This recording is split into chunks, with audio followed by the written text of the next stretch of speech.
Hey, this is Ryan Leary and William Tincup, and it is. Is it Ryan Leary? Dude, what are you doing? You can't laugh. What are you You're doing? supposed I to just put your name first. usually people say their name first.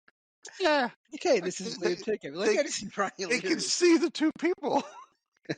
It's not like we have someone hidden. Hey, you called me off guard. All right, we'll shut up. All right. This is an ad. I hate it! An ad for crisp, refreshing Angry Orchard hard cider. That is refreshing. An ad that interrupted your podcast. I hate being interrupted! To remind you to stop being angry at me and crack open an Angry Orchard. That's a good idea. Don't get angry! Get Orchard. Angry Orchard Cider Company, LLC. AngryOrchard.com. Please drink responsibly. Angry Orchard is a hard cider with other natural flavors. You don't technically need this car. You say that out loud to yourself. You say, I have no space. You say, I'm just looking. Then you click. Then you zoom in on photo number 87 and whisper, oh no. Then you text a friend, the one who always enables you. You say to yourself, this is the last one, knowing it is not. You don't need this car. But maybe, just maybe, this car needs you. Bring a trailer. It's never just a car. Hey, this is William Tincup and Ryan Leary. This is The Barf. It's April 7th, Sunday. Hopefully we can prepare you for next week by looking back at this previous week on news and acquisitions and research and funding and all kinds of fun stuff. We've got a lot of great stories to pitch each other. If you're not familiar with the show, basically Ryan and I pitch each other kind of things that we saw this week. So during the week, we kind of keep track of stuff that we think's pretty cool and all work related. Or we'll tie it back to what we think is work related. We do a little bit of editorial, and then we also try to give you the links to where these things are so that you can go and do your own research and come to your own conclusions as well. So translation is we find things that we feel are interesting that's right. and try to make it useful for work. 100%. 100%. I think that's, yeah.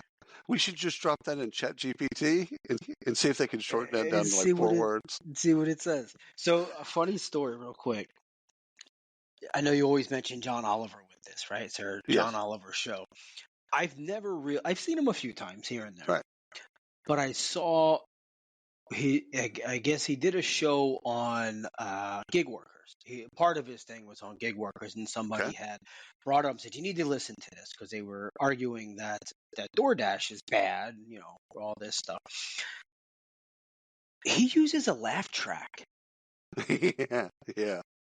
I think he does that. I believe that's out of sarcasm. It annoyed the hell out of me. It really did. Dude, if you go back to any of the shows from the 80s, they all have laugh tracks. But it's 2023, I know, 2024.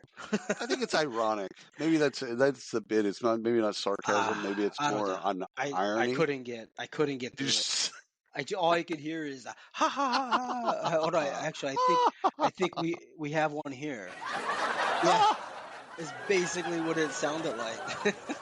Dude, so anyway, he was talking about. He was talking about DoorDash and how it's bad for restaurants, and I fully disagree with this. I don't know if you do, right? I mean, because they have to pay a fee. Well, everyone has to pay a fee. It's a software. You got to support it and pay for it and all that. Turns so out, anyway, if you don't want to leave your house but you want that food, that's not hurting anybody. I've ordered from a number of restaurants that I would never have gone to. Right. Ever. So if they're getting 75% of my order value to the restaurant, that's 75% more than they would have ever got. Yeah. Yeah. Because I would, one, have never heard of them if it didn't show up in the app. And two, I'm probably not driving 10 miles to go get it. Yeah. Yeah. This is true of like specialty restaurants. Like there's a great Lebanese restaurant close to us. And I was there when I was in high school. It's called The Prince. And it's Lebanese food. I've driven past this place thousands of times. And Michael, my wife ordered from it and she loves it. So, it's like, again, to your point, some of I think the specialty restaurants in particular, they get an uptick in business from people that would have never cared or found anything, gotten those customers. So, yeah, I think that's just a dumb take, but that's okay. Not all takes are great. All right. What I do got you a story. I want to kick off here. Do it. So I don't really have a thought here, so I'll leave it to you to give a thought. Sure. Well, I've got some thoughts, but I'll leave it to you. Transgender Chick-fil-A workers' sexual harassment case may go to trial. I got two for this. And Yee is once again accused of racial discrimination and anti-Semitism. So this whole thing with Chick-fil-A. So we've done Subway, we've done who are the other ones? The last couple of weeks, a lot of hourly stealing worker. tips and stealing tips and sexual harassment and all of this stuff. Anyway, the franchise owner has unsuccessfully argued that the worker couldn't be subjected to sexual harassment by her coworkers because she is heterosexual. Yeah, that's a weak argument. Yeah, so I need to leave this to you because I just think it's asinine. Number one, the fact that it may go to trial because of this. It should go to trial. I mean, again, if there's something trial worthy, let's make sure we say that. If you go to McDonald's and coffee spills on you, coffee's hot. Turns out, so like not everything should end up in the legal system. Case actually did go. I know. Remember that a long time ago. Then they had to put on lids. Coffee is hot. I'm like, this is just a fucking dumbing of America. If you don't know that coffee's hot, you probably shouldn't live. I'm gonna go. Yeah. Anyhow, I think with transgender in particular, I think first of all, harassment's harassment. Harassment's harassment. And we should have zero tolerance for that in the workplace. And if this was sexual harassment, even more egregious, if you will. And it doesn't matter what her gender is or his or whatever the gender Harassment's is. harassment. Them, doesn't matter. So the definition of workplace harassment, I'm going to read this because it's pretty clear. Workplace harassment occurs when there is unwelcome conduct based on race, color, religion, sex, including sexual orientation, gender identity, or pregnancy, national origin, older age, disability, or genetic information, according to the U.S. Equal Employment Opportunity Commission. EEOC. Yep. Yeah. Straight up. Been that way for, they've added some things to it, but it's been that way for as long as I can remember, actually. Is what it is. And I don't know what's going on with Diddy, but he's back in the news. So those guys taking over the news again. Yeah. Nothing to do with work. Well, I guess technically it could. Yeah, it's technically work. It's sex work. Yeah. that is true. Somebody's working. True. That is true. Not bad. Anyhow, it's a horrible story, and hopefully it doesn't end up being more like Jeffrey Epstein than not. So, Employ, which the audience would know as a lot of different companies. So Jobsites, Lever, Jazz HR. They have a brand new CEO. Steve Cox is just brought in. He's got 25 years of experience. Not only a new CEO, but once you dig into it, they brought in. They have a new board chairman. So what I think this is K1 which is the P firm that's behind Employ, is cleaning up all the acquisitions. Right. And it might take a year or two for them to kind of get things together, but I think this is a really good sign. Yeah. Bring in a new CEO. They don't have any of the baggage of, like, Pete was the CEO of Jazz HR. Right. So, and he, great guy. I mean, you and I talked to him in January, just a wonderful person. But now you take somebody from the outside who's got seasoned experience, maybe doesn't know the market as much. Who cares? Yeah. Now they can look at things in an objective way and go prune that, add this, don't do that. So I think it's going to be a good thing. I don't know if we're going to see it right away, but I think it's a good thing. Yeah. Oh, absolutely. And they did acquisition a couple years now. Those are a couple years, and they've been running, and time to clean it up. So I've got an OSHA story. Okay. So I'm not sure if you saw this. But OSHA, so the walker, it's called the walk around rule. Yep. So this is essentially it's the classic case of workplace retaliation is what this is helping to prevent, right? So Right. this sucks at work.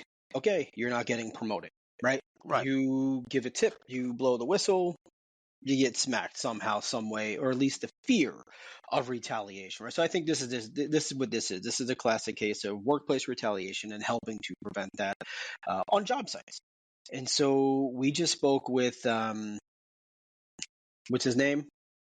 We haven't released the episode yet. Your story. Yeah. Well, I can't remember.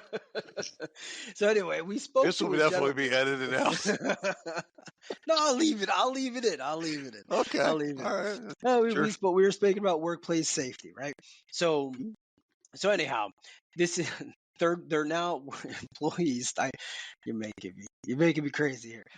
So employees are allowed to bring have a third party present during walkarounds for safety Interesting. walkarounds. Okay. Right. And so now they have a way, one, to have a third party present, third party safety person present to see what's going on in the workplace. And this is any workplace, but my example is, and I see this a lot in construction, but also a way to anonymously leave that tip, which exists in a lot of companies today, but this now formalizes that process to help prevent. I like that. Yeah, to help prevent the retaliation. Anything that prevents retaliation, good stuff. Yeah. Oh, absolutely. All right. Indeed launches AI-powered product called Smart Sourcing, designed to make hiring faster. This can be found on cxotoday.com, or it can be found in many places. So think of candidates as perishable goods. Smart Sourcing is kind of what it does is it actually helps both the candidates and the recruiters and their frustration levels. To be quite honest, things are slow, etc. Matches aren't great.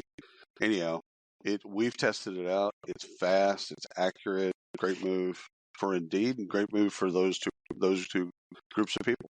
Yeah, what I like about this play here is a lot of people lump Indeed as like the old guy, right? They've been around forever, right? And they do a lot of innovative stuff that they don't necessarily come out and say, "Hey, look at what we're doing." And this is one of those things where this gets us out of keyword matching. Right. So we talked about this previously where there's a large subset of recruiting that enters keyword, wants results. Right. Now there are other tools out here that do things like this. This just happens to be smart sourcing through Indeed, which I think it was fantastic just seeing what we saw.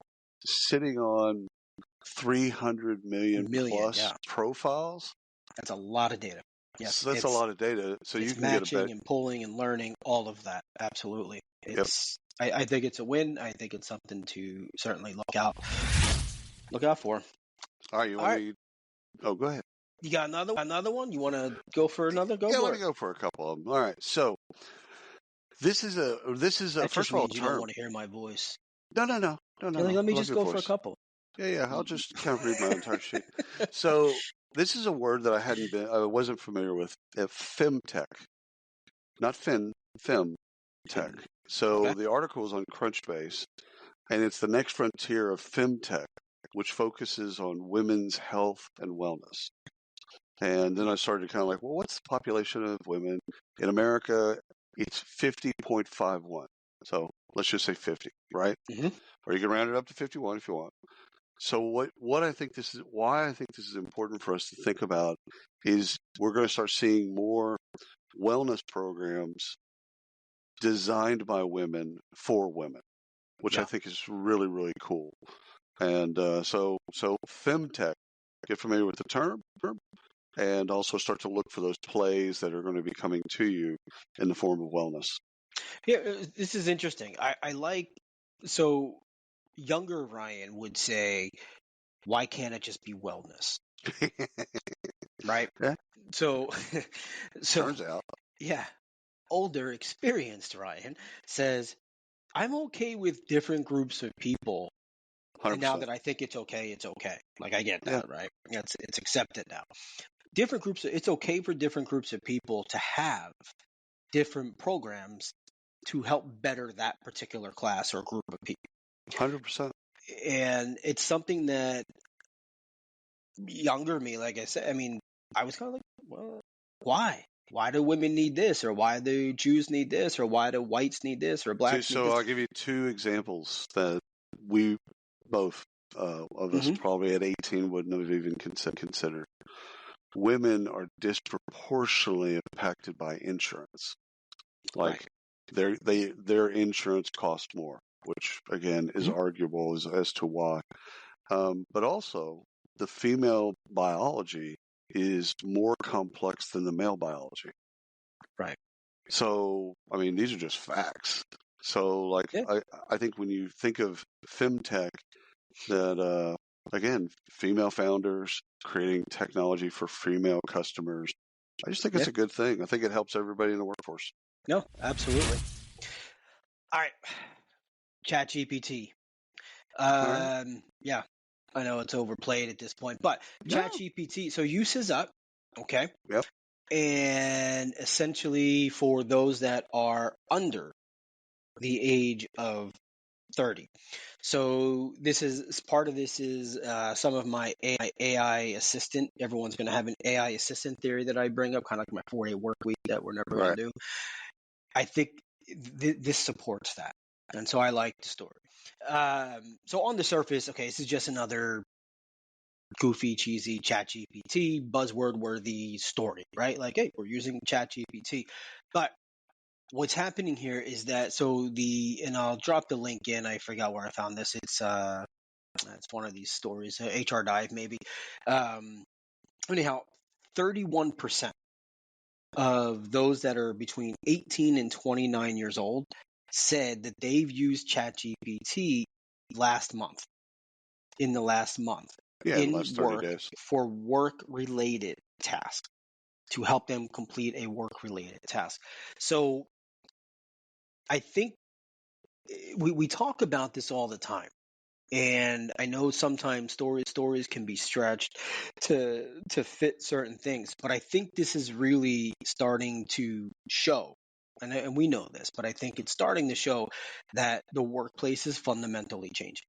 Because as the age of the employee gets higher, the use of technology and the use of AI-assisted technology drops significantly into the teens.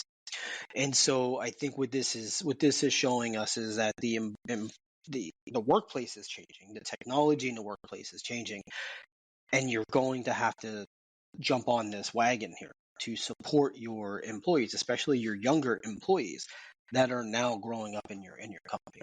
I'll say something relatively bold. If you're not using ChatGPT for work, no. If you're not using it for work right now, you should probably be fired. This episode is brought to you by Progressive Insurance. Do you ever find yourself playing the budgeting game? Well, with the Name Your Price tool from Progressive, you can find options that fit your budget and potentially lower your bills. Try it at Progressive.com. Progressive Casualty Insurance Company and Affiliates. Price and coverage match limited by state law. Not available in all states. Or a form of Gen AI, I should say. Like something. Again, if you're not using already, you're already dated. Mm-hmm. So there's an inefficiency to your time. Like when your boss asks you, hey, that meeting was great, can you summarize that for me? If you're not throwing that into ChatGPT, kicking it out, sending it to them, then you should be fired. Period. End of story. Like, not all salmon make it up the river.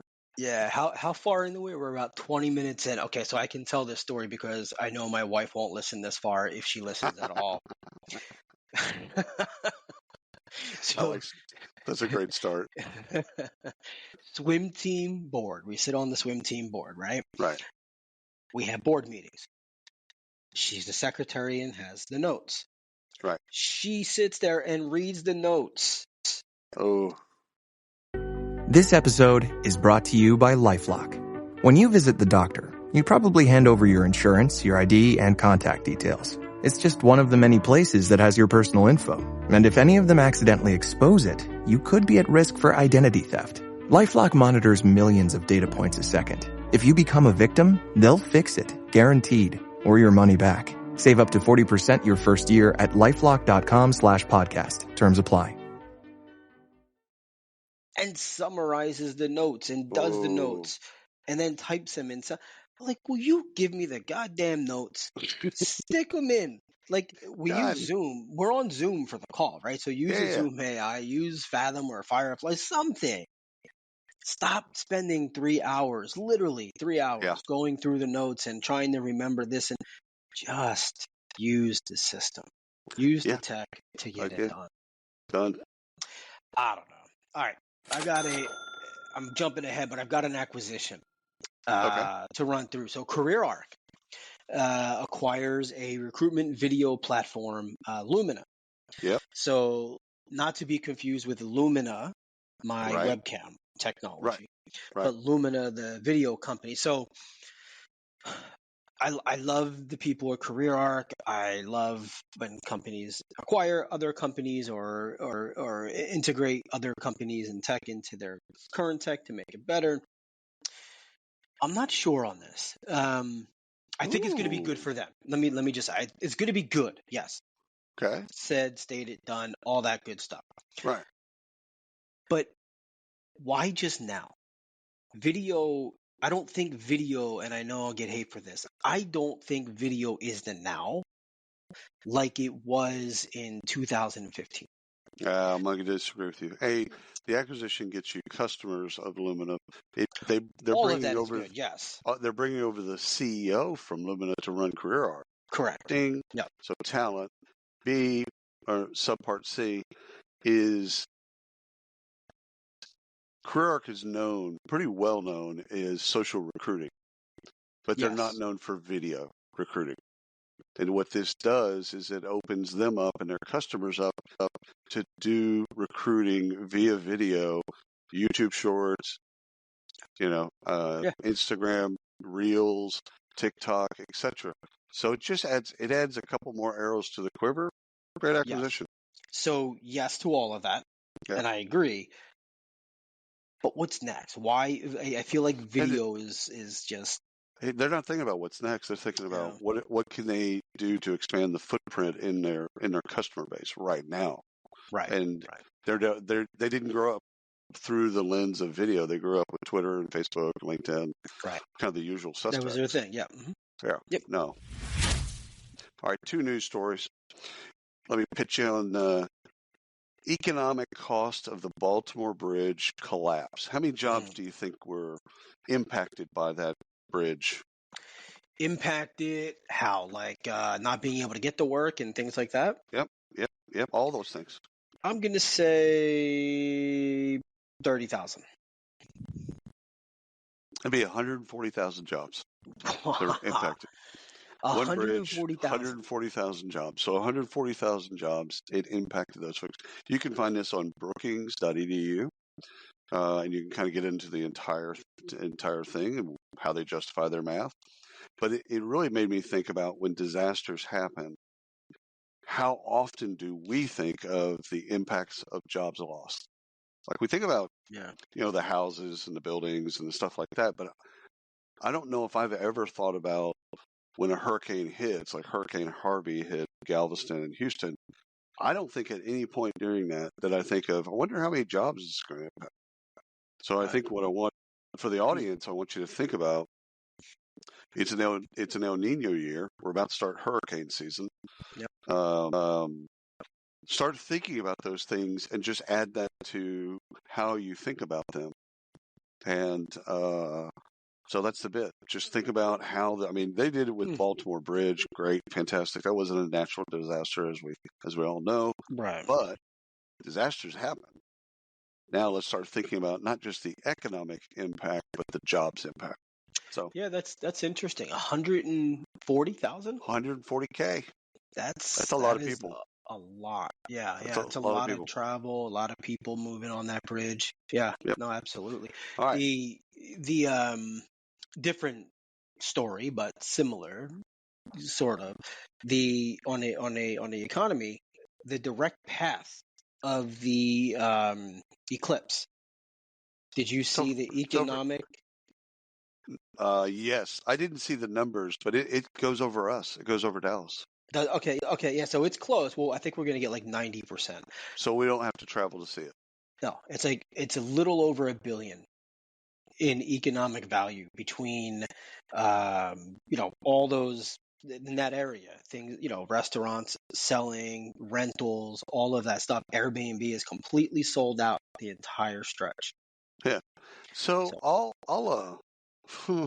I'll get a little hate mail on this. I don't really care about eclipses. yeah, I mean, my sons, they're going to go to school. They're going to go outside. They've already had yeah, guest speakers talking about this shit. I don't. yeah. It An doesn't eclipse excite happens me. every year and a half to 2 years somewhere in the world. Right, Not necessarily in Dallas, Texas, or on that path, whatever. right, So, like, right. I get that bit. I don't give a shit.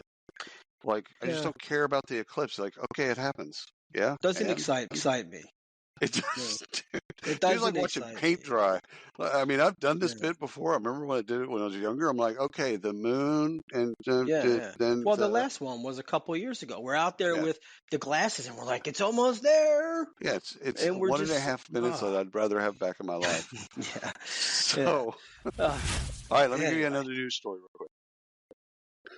So, over 500,000 fast food workers in California just got a huge raise thanks to a new law that went into effect April 1st.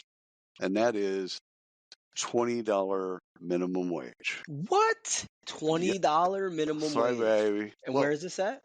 hey, California. So they're still homeless. Pretty much. Pretty much. Unless you're living inward, like Sacramento, that might work for you. But no. Anyway, on Getting the the coast. money. But like when I read the story, first of all, you can find that on Yahoo Finance or finance.yahoo.com. And what I thought about is I'm like, okay, how soon does this hit pricing? So this is a cost. Cost just went up, right? Great. Check. We all get that. But how soon does the price of the burger goes up? Or the ice cream or whatever you're Yeah, getting, they're going to have to recoup their costs. It's not like they're going to yeah. keep their costs the same. No, So, and how willing is somebody to pay 100%, 50 cents more for a burger? I'm not. which I'm which not gonna made me lie. think of that Pulp Fiction bit where John Travolta is a $5 shake, which today doesn't seem like anything, but in '94 it was a I big thing. wish. So, and it's like it's a $5 shake, and he's like $5 shake, that's crazy. And he tastes it, and he's like, it's a pretty good shake. Oh, We're going to get like $20 hamburgers in California. yeah. So That's anyhow, the this price of is food changes how good it is. I gotta say that. yeah, Like, I can have a $30 steak somewhere and it's delicious. Then I go somewhere and it's $80. I'm like, not so good better because I be paid Wagyu. Yeah, $80. I yeah. paid $80. I don't care how good I mean, it changes my thought. See, I don't look at prices, so I'm on the other end of the spectrum. I order what I want, and I just don't think about the price. Then the It's like, bill comes and you're washing dishes. Yeah, it's all well, good. no. Then again, I don't pay for a lot of stuff, so maybe that's why I don't do that. All right, Oh, I got two acquisitions I'll go through really quickly. all right. Since that you already did the CareerArc one. This is ESOP, EASOP, acquired Equities, by yeah. Uh-huh. Yep. Remote. Yep. Love it. So basically, think of compensation staff for ESOP, and Remote. Think of them as what this is going to do is facilitate equity management for international employees. So we've talked Mhm. about Remote before, talked about it in funding and Yeah. the things that they do. They help people all over the world be able to get paid. So there's that. Yeah. Now they can actually, with compensation software, they can do more than just pay. They can actually facilitate stock options and things like that. Right. So great I mean, I look at that and I'm like, you know what? They could have built it. Why build it? Just go buy it. And so good for them and their customers. Mm-hmm. Second acquisition, ITA Group acquires CoolLeaf to form industry-leading employment engagement solutions. So you can find this at ITA Group. It's on their site. So it's press release, itagroup.com. So when you think of ITA Group, think employee engagement. And when you think CoolLeaf, think rewards and recognition. So these things usually are separated. Mm-hmm. And what they've done with this acquisition is brought those things together. And I think that this is going to be really good for their customers, because what they're trying to do is reduce turnover and improve productivity.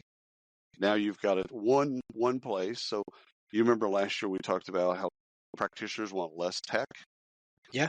This is a great example of that bit. Okay, now if they're already an ITA Group customer, now they can do their rewards and recognition inside the same interface. So great acquisition. Love it. All right. So you got any other acquisitions, or are we on to the R? No, I've got another. I want to talk about UPS real quick. Okay, tell me about the Ups. The Ups company. What do we got? The Ups company. All right.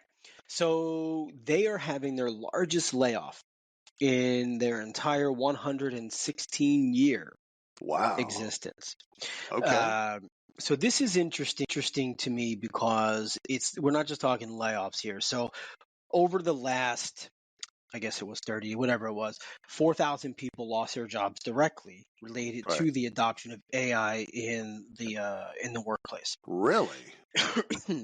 Excuse me, I'm dying here. I need some water. So UPS is going through a layoff, and they are stating it's directly because of their adoption of new technology, AI in the workforce. Now, sound the alarms. It's a bad look. Bad look, all that stuff. Yeah. Okay, you can get into the argument. I've seen debates or arguments in on Ford brought in the machines, and they still have. I get it, right? Like you innovate, you need to scale up. I get it. Okay, so what I really liked about this in the same article, it gave examples of companies like IBM and Intel, who together, different numbers of course, but together they've pledged about 30 million people before 2030 to skill the people in AI, how to work with AI, how to use AI in the job. So not obviously their employees, but not just their employees, actually in the workforce, just upskilling people on how to work and leverage with AI. So anyhow, so it's estimated that over the next 10 years, roughly 95 million people will go through some form of AI upskilling in the workforce. If you don't do it on your own and you're expecting the business to do it for you, it's all about literacy. It's all about having some form of literacy. And again, getting back to the story you brought up earlier about ChatGPT, if you're not using it, you should be fired. If you're not increasing your literacy about AI and Gen AI, that's on you. Yeah, no, absolutely is, and I'm glad that companies are tackling it. Yeah, I love that these larger companies are stepping in and saying like, hey, look, we're basically what they're saying, and it's a smart move. What they're saying is, okay, we're building this crap. Like, we're going to be like our companies run. We're the ones behind this, right? We also need you to work for us, so we're just going to go and get you skilled up. Yeah, I like that.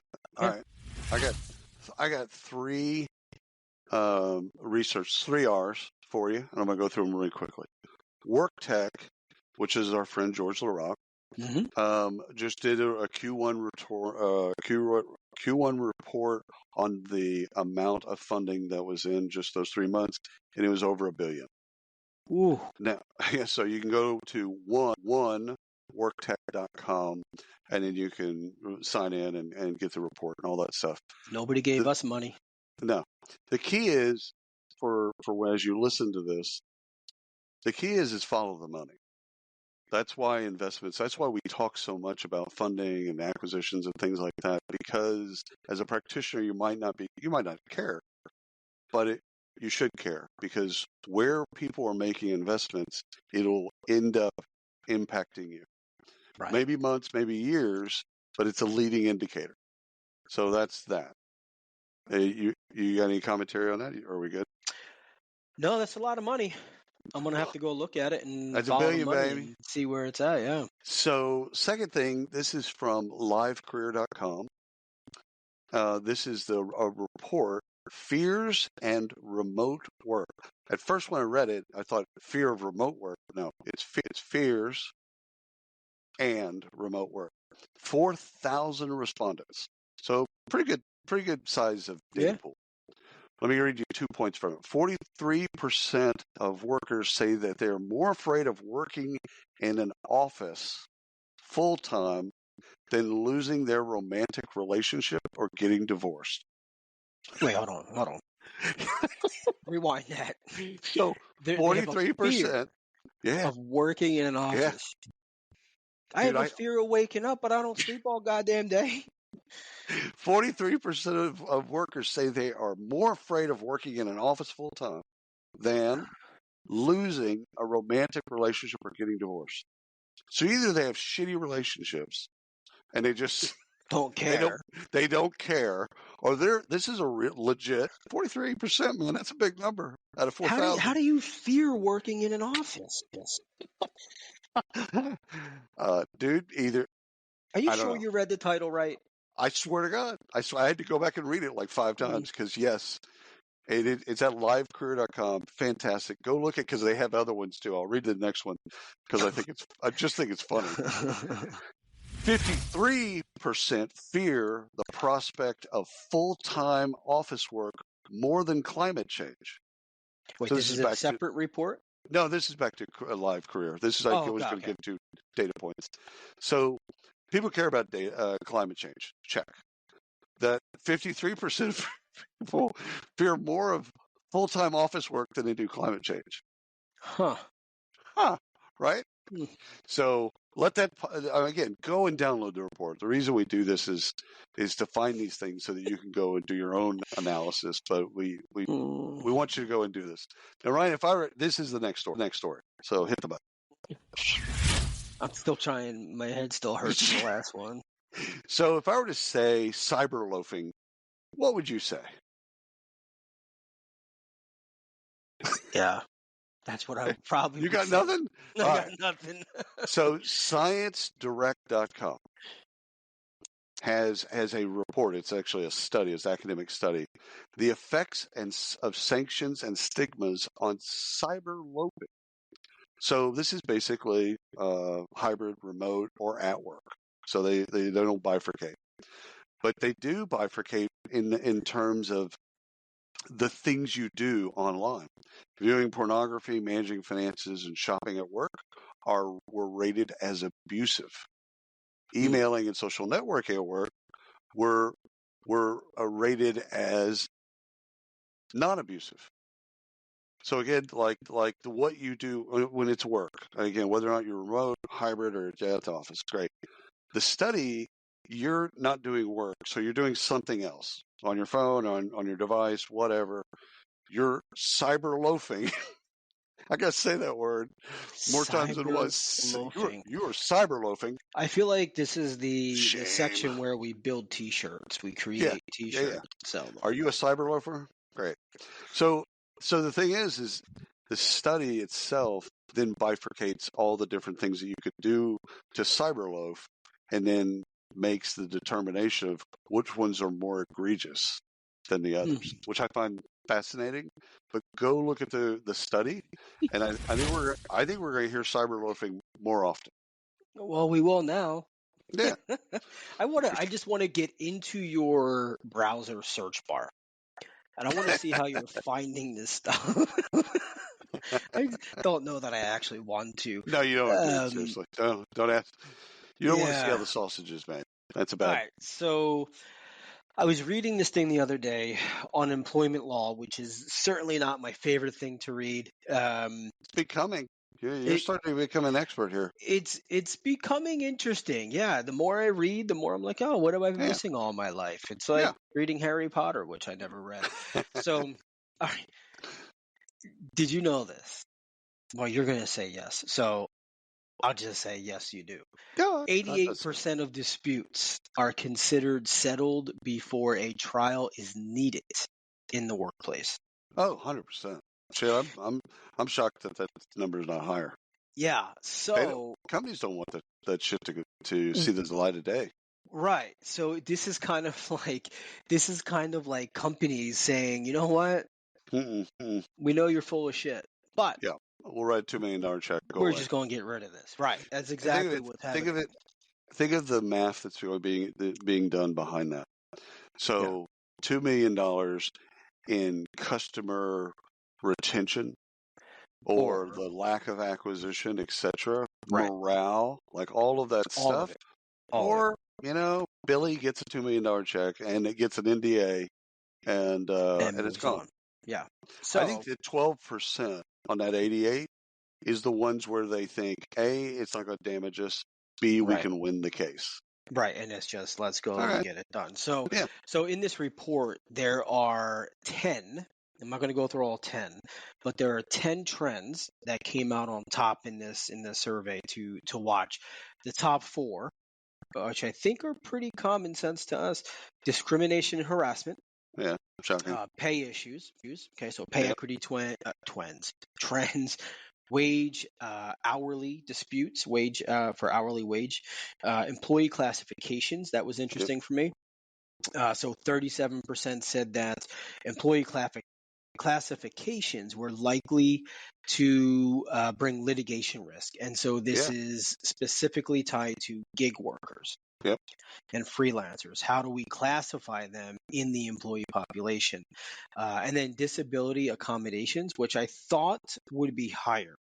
I thought that would be a little higher. We haven't even tackled neurodivergent accommodations. They didn't specifically call that out in there.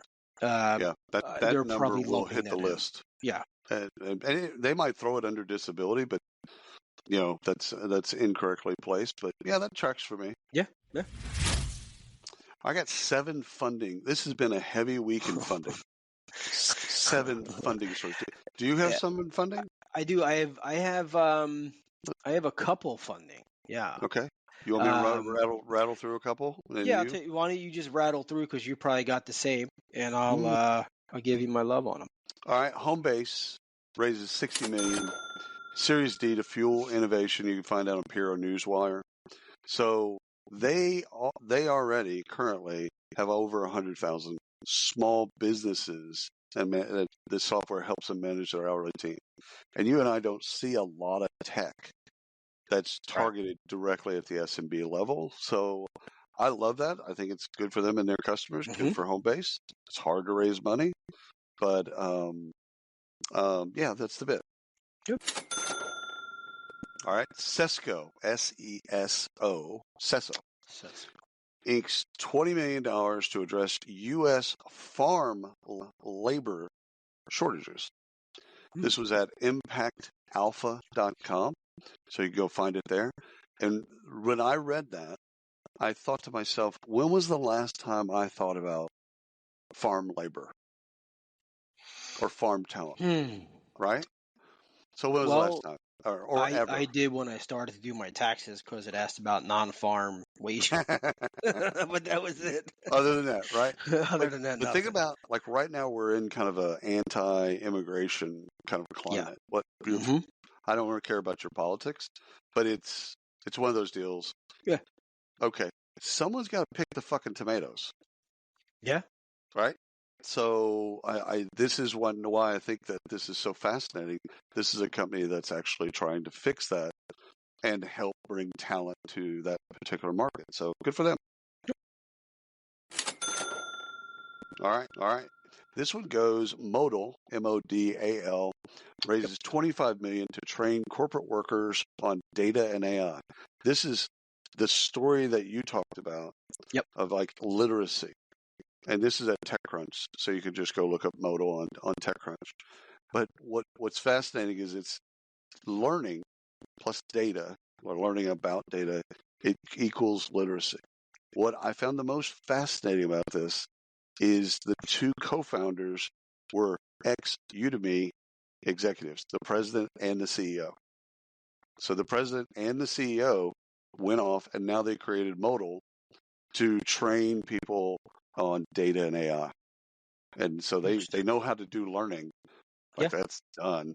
Now it's just a matter of that's their field. That's what they're good at. So keep an eye on that, because as a company, you might want to look at some of the content for your own, your own. You might want to look at that for your own, LMS or whatever, to then start pushing that into, like we said earlier in the program, increase literacy. Yeah, it increase literacy in particular. So why don't you go and give us a couple of yourself? Well, Modal was one of them. Damn it. Yep. That's Did okay. you have any different takes on it though? No, it's so I didn't go too far into it. I mean, everything that you said, yes. And I couldn't help but think money follows money. That was kind of like where I was. Fair. I'm like, well, and it's No, but no, that's all I got. I mean, everything you said is there, but I'll let you keep going, and I'm gonna hit buttons. All right, sounds good. Team building platform Confetti raises $16 million, trusted by Apple, Google, Microsoft, large company. Where I found this was globalvillagespace.com. And think of Confetti as a platform that enables companies to do virtual team building experiences, virtual games, interactive games, activities like baking and cocktail making. Like, you can go back to the pandemic and think of all that stuff that people did. Confetti does it all, like soup to nuts. And so they manage the entire process, all the way supplies, the whole bit. Mm-hmm. So they got some money. And, I thought of Julie, the cruise director from Love Boat, on steroids. So again, large companies, I mean, they pretty much say that in the release. Apple, Google, Microsoft, these aren't small companies. Right. But they need to engage their workers in a different way. They need to engage their talent. They hire Confetti, and then they basically pick through the different things that they'd like to do for their employees, or do they let the employees drive it? I think it's great. I didn't even know the company existed. So I think it's great. It's classified as a team building platform. Right. I didn't even know Confetti existed, and so I'm happy for them and their customers, and I think it's just a cool play. I got three more to go. Do you have any? No, I'm out with funding. You're all funding today. You take. Well, it's just all a lot of funding this week. A lot of funding this week. Pigment, and you read that right. Pigment raised $145 million. Million. I'm just assuming. 145 million to help businesses build strategic plans. I found this on Bulletin SF. That's the Made in San Francisco site. So if you ever go there, all they do is talk about San Francisco. But Pigment, here's what their game is to basically use AI to intuitively and intelligently build and adapt strategic plans. Right. So strategic plans usually are very, not archaic, but they're static. So it's a Google Doc, yeah. It's a Google Doc, right? This is going to be, with the use of AI, real-time strategic planning. So as one thing over here changes, this thing over here changes. So that's interesting. That's just fascinating. Now, what I thought about it as I read the article, I'm like, how soon before that tackles workforce planning? Right. Because workforce planning has never been done well. And so if you've now got AI in your strategic plan, it goes to think that you're going to have it in your talent plan or workforce plan. At some point, I would assume, I don't know if this platform does that, right. At some point, something will, you have this change here. This is what happens here. Isn't that cool? Yeah, it's really $145 million. Somebody thought that's it was a big cool. check, baby. Somebody thought it was worth some money. Somebody got a Maserati. That's what I read. So, Italian startup Steps Connect picks up €1 million to find candidates quickly. So you can find this on www.eu-startups.com. And so what I liked about this particular site, because you and I could go build a recruiting application like over the weekend, and so that's not newsworthy for me. But this one specifically does two things that are interesting to me. Gen Z and millennial, they focus just on that talent. They don't care about any of the other talent that's out there. They're focused on that talent. And vertical fields of hourly, so retail, hospitality, etc. So they're looking at, okay, this talent, these verticals, and they got €1 million in euros, which is probably 1.4. No, that's probably 700,000. But I like the play because they're looking at talent in a way that instead of generalizing talent and saying, okay, come here and do this, right? We don't really care about your age or any of this other stuff or what industries. They're niche-y. Like you and I talked about, like old job boards, like accounting jobs in Vermont. Right. The only people that are going to care about that are accountants in Vermont. People, yeah. Right. So this is different though, because this is looking at generational parts of things. So anyhow, take a look at them and see what you think. Steps Connect. Okay, the last one I have on funding, that's our F for the folks listening to the show. Home from College is the name of the company, by the way. Home from College raises $5.4 million in funding to build Gen Z focused job site and hiring platform. This is on prnewswire.com, so go to prnewswire. And at first glance, first of all, $5 million to basically build a job site and a hiring platform. So something for both the candidates and for corporate. And again, it's there's a theme in today where it's like meet the talent where they are. Gen Z searches for jobs differently. They think about jobs differently. So the models, we used to say the containers of yesterday are not the containers of today and will be the containers of tomorrow. So it's fascinating to me. That's $5.4 million. Okay, that's a check. That's a Maserati. Yep, done. I get disinterested when I hear the word job board. Haven't we done this? Aren't we over this? Yeah. I mean, no knock on the. I mean, congrats on the funding, and I love 100%. To see actually what they're doing because it's interesting. But when I think inherently in my mind, when I hear job board, I go to you think of Monster, career builder, Yeah. Mm-hmm. So for me, the title that drew me in was Home from College. So wait a minute, why are you home from? All right, once you leave, you leave. This is I'm gonna channel my father. Yeah. In fact, the comic Earthquake has a bit on this where he says, once you turn 18, I go from being your father to your advisor. I like it. I like that. Yeah. Right? Yeah. So it's a great comedic bit because he basically says, when your son or daughter says something, you say, well, what I would advise you to do. Yeah, what I advise you to do is get the hell out of my house. So home from college, that freaked me out just there. I read that and I'm like, home from college? Wait a minute, what are we doing here? Yeah. Anyhow, I agree with you about job boards, but for 30 years, we predicted the death of the job board. It's still there. I don't think it's going away, right? The resume ain't leaving us. The job board ain't leaving. Like it's fundamental, right, to the job. Yeah. I get it. It'll be done in a different way. I don't know what that different way is. It hasn't come around yet. I don't think it's a big deal to even talk about. Honestly, like they're there. Post your job, pay your $300, post your job, and get some candidates. I think they're going to do more video. I haven't dug into it. We'll go look at the platform, but I think they're going to do more video, like TikTok job ads.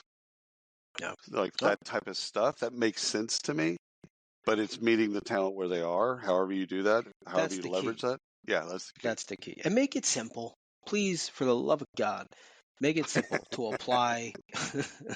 Like, just make it simple. All right, Did we barf? I Have we think we're barfed? done, man. Yeah, I think we went through it. We got everything in on time this time. We didn't Crazy. go 3.5 hours. Look at that. Crazy. So We could have. we could have. Yeah. Yeah. If you're still watching, if you're still listening, please subscribe. Please check us out everywhere online, socially. Do you feel like you're begging for money when you do that bit? I am. Please. NPR does this bit like once I don't know how often, and it's they raise money. So it's the day, Yeah. it's for a week, and they're stopped down, and every commercial is like, all right, on the campaign. Yeah, PBS does a whole thing. Yeah. Dude, I can't listen. I that week, I don't listen to NPR. I'm just like, I don't care. Yeah. If I want to give you money, I'll give you money. Yeah. To get a mug? Yeah. I don't need a mug. I'm good. Yeah. For $100, you can get the Susie Orman CD. Exactly. Yeah. No, I'm good, man. But when you do that, subscribe and it's like, what share. it feels like. Please subscribe to us. Please. No, but if you see us out there, at least say hi. Like, we're not bad people. Come on now. All right. We'll see you next time.